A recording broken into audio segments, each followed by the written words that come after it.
Hello, good afternoon everyone. Last video में हमने मध्य प्रदेश की जो मिट्टियाँ हैं वो हमने देखी थी, काली मिट्टी और लाल पीली मिट्टी, दो मिट्टियाँ देख ली थी। और बाकी हमने जो नदियों का है गोदावरी अभ्या तंत्र और ये माही अभ्या तंत्र जो हमारा है वो रह गया था। तो इस वीडियो में सबसे पहले मैं आपको माही अभ्या तंत्र और गोदावरी अभ्या तंत्र और महानदी अभ्या तंत्र, तीन अभ्या तंत्र रह गए थे, तो मैं आज आपको वो कंप्लीट करवा देती हूँ। बाकी हमने नर्मदा अभ्या तंत्र, गंगा अभ्या तंत्र और ताप्ती अभ्या तंत्र, ये तीनों अभ्या तंत्र पहले ही पढ़ लिए थे ना। सबसे पहले माही अभ्या तंत्र में देखेंगे। इस अभ्या तंत्र की सबसे प्रमुख नदी कौन सी है? माही है ना। इस अभ्या तंत्र का कुल क्षेत्र कितना है? 34,842 वर्ग किलोमीटर है, जिसमें मध्य प्रदेश में मात्र 67 वर्ग किलोमीटर क्षेत्रफल आता है ना। और माही प्रायद्वीपीय भारत की उन तीन नदियों में से एक है जो पश्चिम की ओर बहती है। पश्चिम की ओर कौन सी? एक तो नर्मदा नदी बहती है और एक ताप्ती नदी, और तीसरी है माही नदी। माही नदी का उद्गम स्थल कहाँ से है? धार जिले के सरदारपुर तहसील में विंध्याचल पहाड़ी से निकलती है ना। और इसका मिलन कहाँ पर होता है? गुजरात में खंभात की खाड़ी में, जहाँ पर नर्मदा नदी मिलती है वहीं पर गुजरात में खंभात की खाड़ी में माही नदी भी मिलती है। और इसकी लंबाई देखें तो 576 किलोमीटर इसकी लंबाई है। ये विश्व की एकमात्र नदी है जो कर्क रेखा को दो बार काटती है ना। एक तो है मकर रेखा को दो बार काटने वाली नदी, और एक जो है विषुवत रेखा को दो बार काटने वाली नदी, और एक कर्क रेखा को दो बार काटने वाली नदी है माही नदी। अन्य नाम है आदिवासी गंगा बोलते हैं और पृथ्वी की पुत्री भी बोलते हैं, अन्य नाम है। और इसके ऊपर परियोजना कौन सी है? जमनालाल बजाज परियोजना बनी है जो कि राजस्थान में है। कांडला बांध बना है जो कि गुजरात में है। और इसके बारे में विशेष है कि वेणेश्वर त्रिवेणी संगम कहाँ पे? राजस्थान में माही, सोम व जोखम नदी है, इस नदी के संगम पर निर्माण किया गया है वेणेश्वर का ना, वेणेश्वर संगम का।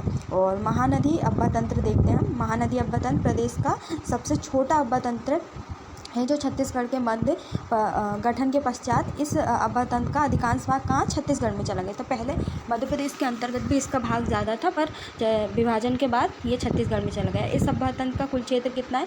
87,387 वर्ग किलोमीटर। मध्य प्रदेश में इसका केवल कितना है? 154 वर्ग किलोमीटर क्षेत्र ही आता है, जो मध्य प्रदेश के अनूपपुर जिले में छत्तीसगढ़ की हंसदेव नदी का जल ग्रहण क्षेत्र है। जो अनूपपुर, छत्तीसगढ़ की हंसदेव नदी का जलग्रहण क्षेत्र क्या है? अनूपपुर। थर्ड देखेंगे हम गोदावरी अभ्या तंत्र। गोदावरी अभ्या क्षेत्र मध्य प्रदेश के दक्षिणी भाग में है।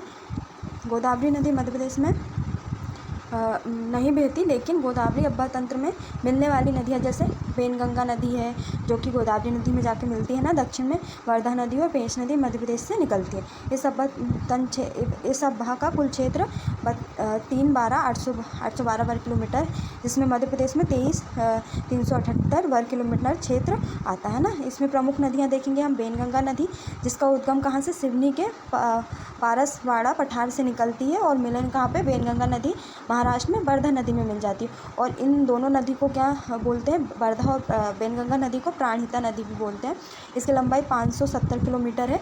इसकी सहायक नदी देखें तो कान्हा नदी है, पेंच नदी है, चंदन नदी और बावन धड़ी आदि इसकी सहायक नदी है। अगर इसके ऊपर परियोजना की बात करें तो संजय सरोवर परियोजना बनी है जो कि भीमगढ़ बांध भी बोलते हैं इसको, वेनगंगा नदी पर सिवनी में बना हुआ है ना। धूती बांध है जो कि वेनगंगा नदी पर बालाघाट में बना हुआ है। राजीव सागर परियोजना जो कि बाधवधड़ी नदी पर वहाँ पे बालाघाट में बनी है ना। और माचा गोरा बांध जो कि पेंच नदी पर छिंदवाड़ा में। अगर इसके विशेष और देखें बात तो मध्य प्रदेश की पहली नहर बेनगंगा नदी पर बनाई गई थी, जिसका निर्माण कब? 1923 में किया गया था। और बालाघाट जिला बेनगंगा नदी पर स्थित है ना। अब हम जो मिट्टियाँ, हमने दो मिट्टियाँ पढ़ ली थी, एक काली मिट्टी पढ़ ली थी और लाल पीली मिट्टी। आज हम जलोढ़ मिट्टी देखेंगे जिसको काप मिट्टी भी बोलते हैं।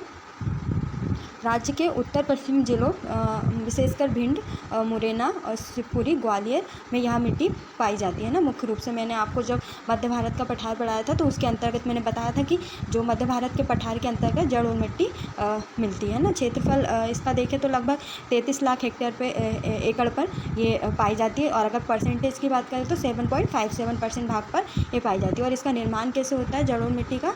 बुंदेलखंड नीस के ऋतु क्षरण एवं चंबल नदी द्वारा निक्षेपित पदार्थों पदार्थों से। जैसे आपको पता ही है कि जो चंबल नदी है सबसे ज़्यादा अपरदन करती है, तो उसके द्वारा निक्षेपित पदार्थों से इसका निर्माण हुआ है। इसमें नाइट्रोजन जैव तत्व तथा फास्फोरस की क्या होती है, कमी होती है, जबकि जलोढ़ मिट्टी का पीएच मान कितना होता है, 7 या इससे अधिक होता है, अर्थात ये उदासीन से क्षारीय होती है ना। उदासीन से क्या होती है, क्षारीय होती है। नाली कटाव के रूप में जलोढ़ मृदा का अपरदन होता है, ये आपको पता ही है। और अन्य नाम इसका क्या है, कछारी मिट्टी भी बोलते हैं और दोमट मिट्टी भी कहते हैं किसको, जलोढ़ मिट्टी को। और अगर इसके विशेष और तथ्य की बात करें तो मध्य प्रदेश के उत्तरी भाग में बीहड़ की समस्या से ग्रस्त क्षेत्रों में निदान के लिए केंद्र सरकार द्वारा एक योजना चलाई गई, जिसमें 1971 में बीहड़ सुधार योजना प्रारंभ की गई। इसका उद्देश्य क्या है, 1224 एकड़ की लागत से 55,000 हेक्टेयर को बीहड़ मुक्त करना, है ना। ये किसकी योजना है, केंद्र सरकार द्वारा लाई गई योजना है। और मध्य प्रदेश सरकार द्वारा भी एक योजना चलाई जा रही है, जो कि 1977 से 78 में मध्य प्रदेश द्वारा मुरैना, मुख्य रूप से जो ज़िले हैं भिंड और ग्वालियर दतिया में 1 लाख हेक्टेयर भूमि को बीहड़ क्षेत्र को सुधार करने के लिए कृषि योग, जो बीहड़ भूमि है उसको कृषि योग भूमि बनाने की क्या मध्य प्रदेश सरकार द्वारा पहल की जा रही है। और 2018 में भारत सरकार द्वारा ही मध्य प्रदेश में चंबल क्षेत्र, विशेषकर जो मध्य भारत का क्षेत्र है, उसको ग्रीन एग्रीकल्चर प्रोजेक्ट में शामिल किया गया है। किसमें, ग्रीन एग्रीकल्चर, भारत सरकार की एक योजना है जिसमें 2018 में चंबल क्षेत्र को शामिल किया गया है। बीहड़ समस्या के निपटान उन्मूलन के लिए प्रयास किए जा रहे हैं। और राष्ट्रीय बंजर भूमि विकास बोर्ड का गठन मध्य प्रदेश में कब किया, राष्ट्रीय बंजर भूमि विकास बोर्ड का गठन 1992 में किया गया। और नदी तालाब जोड़ो परियोजना कब प्रारंभ की गई, 2012 में, यहाँ टीकमगढ़ में मुख्य रूप से, है ना। और लेटेराइट मिट्टी, अब हम लेटेराइट मिट्टी पढ़ते हैं। यह मिट्टी विशेष रूप से छिंदवाड़ा और बालाघाट जिलों में प्राप्त होती है। मैंने आपको जब सतपुड़ा मेकाल सेड़ी पढ़ाया था, उसमें मैंने आपको विशेष रूप से बताया था, जो छिंदवाड़ा और बालाघाट में विशेष रूप से लेटेराइट मिट्टी पाई जाती है। यह लगभग 70% भाग पर यह पाई जाती है। अगर इसके अंतर्गत परसेंट की बात करें तो 4% क्षेत्र पर लेटेराइट मिट्टी पाई जाती है। और इसका निर्माण कैसे होता है, लाल चट्टानों के टूटने से इस मिट्टी में क्या ह्यूमस नाइट्रोजन, फास्फेट, चूना और कैल्शियम तथा जैविक पदार्थों की क्या कमी पाई जाती है, जबकि पोटास तथा आयरन ऑक्साइड की अधिकता होती है, जिससे यह मिट्टी क्या अनुपजाऊ होती है। और आपको पता ही सबसे ज़्यादा उपजाऊ मिट्टी कौन सी है, जलोढ़ मिट्टी। और सबसे कम सबसे ज़्यादा अनुपजाऊ मिट्टी है लेटेराइट मिट्टी। इसे भाटा भी कहते हैं, अन्य नाम इसके। इसमें ज्वार, बाजरा, कोदो, कुटकी जैसी मोटे फसलें की खेती होती है ना। यह भवन निर्माण के लिए भी अति उत्तम मानी जाती है। लेटेराइट का रंग किसके कारण होता है, सफ़ेद रंग केओलिन के कारण होता है ना। और मिश्रित मिट्टी, अन्य हम देखेंगे मिश्रित मिट्टी, क्योंकि मध्य प्रदेश में 5 प्रकार की मिट्टी पाई जाती है ना। इसका अन्य नाम है डोरसा। प्रदेश के अनेक क्षेत्रों में लाल पीली एवं काली मिट्टी को क्या बोलते हैं, मिश्रित मिट्टी कहते हैं। और यह बुंदेलखंड के कुछ भाग में कंकर और बालू से मिश्रित मिट्टी पाई जाती है, जो नीस और ग्रेनाइट चट्टानों के टूटने से बनी होती है। नीस और ग्रेनाइट चट्टानों से, जो कि कहाँ पे मुख्य रूप से आपको या तो बुंदेलखंड के पठार में मिलेंगे या तो विंध्याचल में कुछ क्षेत्रों में मिलेंगे, है ना। इसमें फास्फोरस, नाइट्रोजन और कार्बनिक पदार्थ की कमी होती है, जिससे इसकी उर्वरा शक्ति क्या हो जाती है, कम हो जाती है ना। यह मिट्टी मोटे अनाजों और वनीकरण के लिए क्या उत्तम मानी जाती है। अब हम देखेंगे मृदा अपरदन, है ना, जो कि हमारे अगर मध्य प्रदेश की बात करें तो मृदा अपरदन से ग्रस्त सबसे ज़्यादा क्षेत्र कौन सा है, चंबल क्षेत्र, जिसको मध्य भारत के पठार के अंतर्गत शामिल किया गया है ना। अब सबसे पहले हम जानते हैं कि मृदा अपरदन किसको कहते हैं। अपरदन के विभिन्न कारकों द्वारा मृदा की सतह से मृदा के महीन कणों का कट कर बहना ही क्या कहलाता है, मृदा अपरदन, है ना। जैसे अगर कोई मृदा है, उसकी जो महीन कण है वो बार बार बह रहे हैं, तो उसी को अपन मृदा अपरदन कहते हैं। मृदा अपरदन को किसानों के लिए क्या कहते हैं, रेंगती हुई मृत्यु, क्योंकि अगर इस मृदा अपरदन ज़्यादा होगा तो खेती वहाँ पर नहीं हो सकती, है ना। मृदा अपरदन से शिवपुरी, विशेषकर भिंड, मुरैना जिले प्रभावित है, जिसमें सबसे ज़्यादा प्रभावित कौन सा जिला है, मुरैना है। और मृदा निर्माण की प्रक्रिया में 2 चरण होते हैं। एक तो सबसे पहले चट्टानों का अपक्षय होता है ना, टूटती है, बनती है, ये क्या होता है, चट्टानों का अपक्षय। और दूसरा क्या है, मिट्टी का विकास या मृदा जनन होता है ना, मिट्टी का विकास होता है और मृदा जनन। और मृदा की प्रति एकड़ पैदावार देने की क्षमता मृदा उत्पादकता कहलाती है ना। और तेज गति से बहता हुआ जल, जल छोटी व कम गहरी नालियाँ बनाकर बहने लगता है, जिसे क्या कहते हैं, रिले अपर्दन कहते हैं, है ना। यह कृषि भूमि व अति चारित भूमियों पर देखने को क्या मिलता है ना, जो रिले अपर्दन है वो जो चारित भूमि है उसको पे देखने को मिलता है। सूखी मिट्टी पर बारिश की बूंदों के प्रतिघात से मृदा कण वियोजित हो जाते हैं, जिन्हें क्या बूंदे अपर्दन कहा जाता है ना।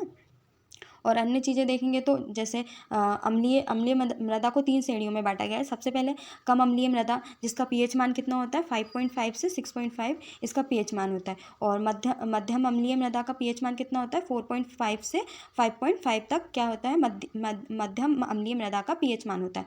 और अत्यधिक अम्लीय, जो सबसे ज़्यादा अम्लीय मृदा होती है, उसका पीएच मान क्या होता है, 4.5 से लेके उससे कम होता है ना, या तो फिर वो 2.1 होता है ना, या उससे कम होता है। मध्य प्रदेश में अम्लीय प्रकृति की मृदा कितने 5.9 मिलियन हेक्टेयर पर क्षेत्रफल पर क्या पाई जाती है। अम्लीय मृदा में सुधार के लिए किसका प्रयोग किया जाता है, चूने का।